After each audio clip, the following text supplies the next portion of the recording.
You know when a thing takes on a meaning beyond the thing that the thing was supposed to mean?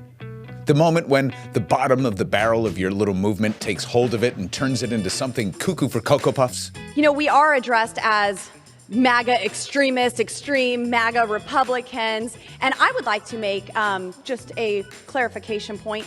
It's UltraMaga. Welcome to Dumb Right-Wing Tropes, UltraMaga Edition. UNFTR. So far in our little series, we've talked about persuasive slogans like Back the Blue and Inner City. Time to shoot the moon and talk about the granddaddy of all right-wing slogans, Make America Great Again. So let's go back to the moment when the Republican candidate for president first uttered this phrase that would become a movement to galvanize the GOP and led to merchandising opportunities in the grift of a lifetime. We'll restore hope and we'll welcome them into a great national crusade to make America great again. Oh my gosh, I can't believe that wasn't original. One of the observations that I make on the podcast is be careful what you wish for when it comes to starting a movement. And one of the analogies that I've used is the old movie Multiplicity with Michael Keaton. It's a pretty basic plot. Essentially, he figures out how to clone himself, but each time there's something a little different and a little degraded from the original. 12. That's kind of what's happening with the GOP ever since Newt Gingrich hijacked the party in the 90s. Newt, whose head has its own zip code, is widely credited with ending civility and bipartisanship in the House of Representatives. His contract with America was essentially a ransom letter to the nation, and Bill Clinton went along with nearly all of the demands because he wanted to appear as tough as Republicans and have a robust legislative agenda to point to.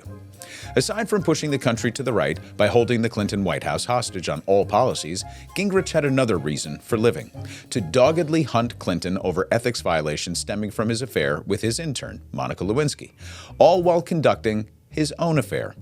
Eventually, Gingrich was booted from his role as Speaker of the House after being reprimanded for an ethics violation. Hypocrisy? Thy name is Newt. But the ghost of Gingrich lived on in future GOP speakers like Dennis Hastert, who was found guilty of possessing child pornography; John Boehner, who was a Newt protege done in by a new breed of multiplicity speaker, Paul Ryan. Ryan was the first to seriously suggest privatizing all entitlements, including Social Security. And now we have Kevin McCarthy, the next degraded iteration of Gingrich. So what does that all have to do with Make America Great Again? Well, I'm glad you asked. Just like GOP House speakers, right-wing political movements that have nativist, xenophobic, and racist tendencies aren't new. And like GOP speakers, they tend to get dumber over time. Make America Great Again is a particularly hollow sentiment and shell of the prior iterations. It's not even an original name, and it's impossible to define, which is part of the charm, I suppose. I'm sure you've all seen Daily Show videos and Daily Show style videos probing Trump supporters to pinpoint a time when America was great, meaning the time that they want to return to, so making it great again. The slogan and the movement falls apart every time unless you're a big fan of white nationalism and misogyny and are actually willing to say these things out loud. I mean, you can't go back to the days prior to the Civil War, right?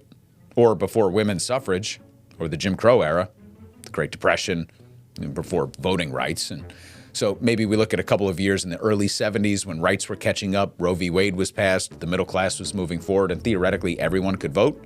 But then we hit stagflation, problems in the Middle East, big-time recession. The 80s were good, if you don't count the war on drugs and the mass incarceration of black and brown Americans. Then we had the loss of welfare entitlements under Clinton through the 90s. 9/11, the loss of civil liberties, ever-increasing economic inequality, the Great Recession, wars, so many wars, and we're repealing everything that at least liberals thought was pretty great, like Roe v. Wade and the Voting Rights Act. It's hard to pinpoint that moment when America, I mean the whole of it, was great. In reality, most nations aren't great because they're filled with people and people suck and do bad things. But nations can have moments of greatness and do some great things, but that's not what MAGA is talking about, and everyone knows it.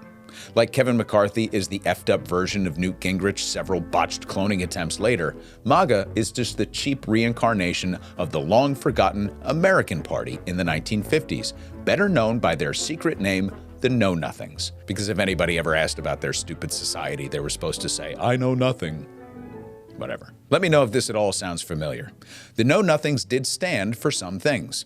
They despised all immigrants, promoted white Christian nationalism, wanted Bible study in school. You know, the huge. They even conducted secret society meetings in white hoods and robes, a lot like the... Wait a minute. That's right. A direct descendant of the Know-Nothings was the Ku Klux Klan in the early 1900s. In the late 1950s, another version of the Know-Nothings called the John Birch Society was formed, primarily in opposition to communism, but organized around the same principles: God in school, white nationalism, native-born Protestants, anti-immigration, etc. The John Birch Society morphed into modern-day libertarianism and was taken over by wealthy white patrons. In response to a black president, we got the Tea Party, and shortly thereafter we got the MAGA movement. And around and around and around we go. So the Know-Nothings hated Catholics above everyone else. The KKK, black and Jewish people. Birchers hated the communists. Tea Party hated Obama. MAGA hates all immigrants, I think. I don't know. Point being, these organizations are all built around the hatred of others and exist literally to promote the same thing every version of them ever has: white Christian nationalism. They want to be called UltraMaga. Okay. Know-Nothings, KKK, John Birch Society, UltraMaga. Whether you're hiding under a white hood or a red hat, we see you. Oh, listen, just one more thing. Remember to like and subscribe to the channel and leave a suggestion in the comments for any dumb right-wing tropes that you'd like us to cover as part of this series. And until next time, here endeth the lesson.